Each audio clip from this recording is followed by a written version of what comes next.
భారత్ కొట్టే దెబ్బలకు పాక్ విలవెల్లాడిపోతుంది. ఏం చేయాలో అర్థం కావట్లేదు. నేతలందరూ కూడా బంకర్లకు వెళ్ళారు.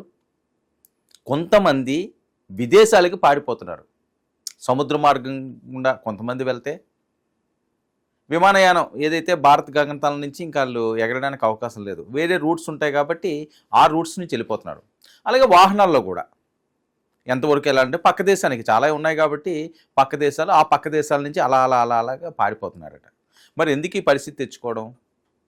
మంచిగా చెప్పినప్పుడు వినకపోతే ఇలాగే జరుగుతుంది. బుద్ధి వచ్చిందా అంటే బుద్ధి రాలేదు. ఇంకా అదే ప్రగల్భాలు పలుకుతున్నారు.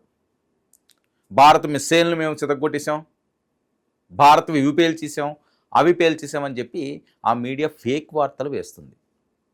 సోషల్ మీడియాలో పోస్టులు పెడుతున్నారు. అవి ఎప్పుడో చిన్నప్పుడు నాటివి, ఇప్పుడు కాదు అవి. గతంలో ఎప్పుడో జరిగిపోయిన వాటిలన్నింటినీ కూడా వీడియోలు, ఇమేజ్లు అన్నీ తీసుకొచ్చి ఇదిగో మేము భారత్ని ఇదే చేస్తాం, ఇదిగో మేము భారత్ని ఇదే చేస్తాం. ఎందుకు ఆ సిగ్గుమాలిన పనులు? ఎందుకు అవి? దానివల్ల ఏంటి ఉపయోగం? భారత దెబ్బ ఏంటో రుచి చూశారు. సింధూర్ ఎలా ఉంటుందో ఆల్రెడీ చూసేశారు. ఇక 2 మొదలైంది. 1తో ఆగలేదు. సింధూర్ 2 ఏం చెప్తున్నది? ఇంకేమీ క్షమించేది లేదంటున్నారు. జస్ట్ ట్రైలర్ వేస్తుంటాం చూసారా ఒక మూవీలకి, జస్ట్ ఆ ట్రైలరే పడింది. అసలు సినిమా ఇంకా ముందుంది. అదే సింధూర్ 2. సింధూర్ 2 తర్వాత 3, 4 కూడా వస్తుంటాయి. ఎందుకంటే సిరీస్ల కాలం ఇది. 1, 2, 3 మనం చూస్తుంటాం కదా. 1 తోటి అంత ఇంట్రెస్టింగ్ ఉండదు. ఆ రెండోది వస్తేనే అసలైన కిక్ వస్తుంది. రెండోది వస్తేనే మంచి గూస్ బంప్స్ వస్తాయి, ఇంట్రెస్టింగ్గా ఉంటుంది. ఆ పరిస్థితే ఇప్పుడు మొదలైపోయింది. సింధూర్ 2 దాన్ని అజిత్ దోవల్ డీల్ చేస్తున్నారు. ఇంకా ఆయన డీల్ చేసాడంటే ఇంకా ఏ రకంగా ఉంటుందో ఇంకా చెప్పడానికి ఏముంటుంది? మాటలు లేవు, మాట్లాడుకోవడాలు లేవు, చేతలే దొరికినట్టు వేసేయడమే. తనా పరా భేదం చూడదు సీన్ మొదలైందంటేనే. సో ఆ టైపుకి తీసుకొచ్చారు, ఆ స్టేజ్కి తీసుకొచ్చుకున్నారు. ఇంక దీన్ని ఆపే ప్రసక్తి లేదు. అమృత్సర్ మీద మరొక దుష్ట ఆలోచనలు, దుష్ట ప్రయోగం ఏం చేశారు? మధ్యలోనే కొట్టుపడేశారు. ఏది మీకు అది ఎండకు వెళ్ళదు. మీరు ఏం చేయాలనుకుంటున్నారో అక్కడ అగ్గిపుల్ల ఎలిగిస్తే ఇక్కడ మంట పెట్టేస్తున్నారు. భారత్ పవర్ అది. చాలా కాన్ఫిడెంట్గా, మంచితనంతో, అది కూడా ఎటువంటి దుర్బుద్ధి లేకుండా. మొన్న అటాక్ చేయాలనుకుంటే సింధూర్లోని మనలోనే కొట్టాలనుకుంటే ఎంతసేపు అండి? సైన్యాన్ని కొట్టాలంటేని పెద్ద కష్టమా? అజర్కి గజ గజ గజ గజ గజ గజ గజ గజలు ఆడించారు. అమాయకంగా పాపం వాళ్ళ కుటుంబ సభ్యులు చచ్చిపోయారు. ఈయన కూడా అయిపోయాడు అంటున్నారు, పైకి చెప్పకపోయినా సరే. దాని ఏదో దాస్తున్నారట పెట్టెల్లో పెట్టి. ఉగ్రవాదులు చనిపోతే వాళ్ళకి పాక్ ఆర్మీ, ఆ దేశ నాయకులు సెల్యూట్లు కొడుతున్నారు. ఇంకా ఎలాంటి పరిస్థితికి తీసుకెళ్లారు? ఎంత దారుణమైన దుస్థితిలో ఉన్నారు వాళ్ళు. ప్రపంచ దేశాలు ఇది కదా చూస్తుంది. ప్రపంచ దేశాలు వీటి మీద కదా చీ కొడుతుంది, తూ అంటుంది. ఇవేమి జీవితాలు రా బాబు మీవని. ఉగ్రవాదులు పోతే ఓకే, మనకు పెట్టింది పోయింది అనుకుంటారు ఎవరన్నాని, తలంటేస్తారు. కానీ ఆ పరిస్థితి లేదు. మళ్ళీ విషం కక్కుతున్నారు. భారతదేశంపై విష ప్రచారాలు చేస్తున్నారు. ఆ బార్డర్ దగ్గర ఏం పాపం చేసుకున్నారండి? అక్కడ బ్రతుకుతున్న జనాలు, అమాయక ప్రజలు, వాళ్ళు ఏవో గేదెలు, గొర్రెలు, ఆవులో ఏవో కాసుకుంటా, ఆ కందమూలాలు తినుకుంటా, అక్కడ జరిగిన పంట ఏదో, ఆ వన సంపద ఏదైతే ఉన్నదో అడవుల్లో దొరికే దాని మీద జీవనాన్ని సాగిస్తుంటారు. వాళ్ళకి వేరే ఆల్టర్నేటివ్ లేదు. ఎప్పుడు బతుకుతారో ఎప్పుడు చచ్చిపోతారో తెలియదు. వాళ్ళు వేరే దగ్గరికి వెళ్ళడానికి గత్యంతరం లేదు. బిక్కుమంటూ బతకాల్సి వస్తుంది రోజుల తరబడి, తరాల తరబడి. అలాంటి అమాయక ప్రజల మీద మీ జులుం చూపిస్తారా? వాళ్ళ మీద కాల్పులు కారుస్తారా? చిన్నారులు, మహిళలు 16 మందిని పొట్టన పెట్టుకున్నారు. ఇంక వీళ్ళని ఏం చేయాలి? భారత్ ఎవరి మీద కక్ష సాధింపు తీర్చుకుంది? ఎవరికి గుణపాఠం చెప్పాలనుకుంది? ఎవరిని మట్టు పెట్టాలనుకుంది? ముష్కరుల్ని కదా, ఉగ్రవాద శిబిరాలని కదా, దాన్ని పెంచి పోషిస్తున్న వాళ్ళని కదా. మరి అమాయకు ప్రజలేం తప్పు చేశారు? బార్డర్లో ఉన్న వాళ్ళ తప్పేం చేశారు? వాళ్ళని చంపితే ఏమొస్తుంది? పహల్గాములో టూరిస్టుల్ని అతి కిరాతకంగా చంపడం వల్ల మీకు కలిసి వచ్చింది ఏంటి? ఈరోజు చెట్టుకోకడో పుట్టకోకడో తరొకటిలో పరిగెట్టడం తప్ప అంతకుమించి ఏమైనా మీరు సాధించారా? సాధించగలరా? సాధించే శక్తి ఉందా? భారత్ని తట్టుకోగల శక్తి ఉందా? ఏమీ లేదు, జీరో. ఇంత దారుణమైన స్థితిలో ఉంటా, అబద్ధాలు చెప్పుకుంటా,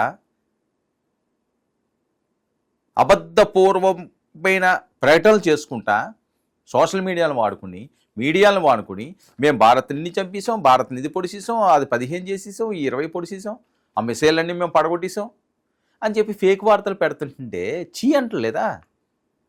మీ సమాజంలో మీ మనుషులే మీకు చీ కొడుతున్నారు. ఎక్కడి దాకా వెళ్ళడం ఎందుకు? అందరూ చేతులు ఎత్తేశారు. మీరు అడుక్కోని దేశం అంటే ఏం లేదు, అందరినీ అడుక్కున్నారు. చెప్ప పట్టుకుని వెళ్ళి మా బతుకు ఇలా ఉందిరా బాబు, అయ్యా ఏదో మా కాస్త చూసిపెట్టు, ఏదో చేసి పెట్టు అంటే ఏమన్నారు? చీపో అన్నారు. అంత హీనస్థితికి దిగజారిపోయినా ఇంకా మీరు తప్పుడు వార్తలు, తప్పుడు ఆలోచనలతోటే వెళ్తున్నారు. మీ ముందున్న లక్ష్యం ఒకటి మొన్న ఎవరైతే పెహల్గాంలో ఉగ్రదాడి చేశారో, అమాయకమైన హిందువుల్ని పేరు పెట్టి మరీ అతి కిరాతకంగా చంపారో, వాళ్ళ నలుగురిని తీసుకొచ్చి భారత్కి అప్పచెప్పండి. కాళ్ళ బేరానికి రండి. తప్పైపోయిందని క్షమించమనండి. భారత్ క్షమిస్తుంది. మీరు బతుకుతారు, మీరు బట్ట కడతారు. లేదంటే ఇంకా ఆప్షన్ లేదు. మరొకటి, ఉగ్రవాద స్థావరాలు ఎక్కడైతే ఉన్నాయో వాటిని మీరే ధ్వంసం చేయండి. ఆ నాయకులను మీరే మట్టు పెట్టండి, మీరే మట్టిలో కలిపియండి. ఆ ప్రూఫ్స్ చూపించండి. ఇదిగో మేము మారాం, మేము అందరిలాగే ఉంటాం, అన్ని దేశాల్లాగే తలెత్తుకుని బతుకుతాం, మా ప్రజలను మేము కాపాడుకుంటాం అని చెప్పి ఆధారాలు చూపించి మీరు బతకండి. లేదంటే బతకడానికి ఇంకేం లేదు. నలుగురు ఉగ్రవాదులు అప్పచెప్పడానికి కూడా రెడీగా ఉన్నారండి. ఎందుకంటే వాళ్ళు మాట్లాడుతున్న రాజకీయ నాయకులకి ఆల్రెడీ అర్థమైపోయింది వాళ్ళకి సినిమా ఎలా ఉంటుంది అన్నది. ఆ సినిమా చూపించేస్తున్నారు. ఎందుకంటే ఇంకా వాళ్ళకి టెన్షన్ మొదలైంది.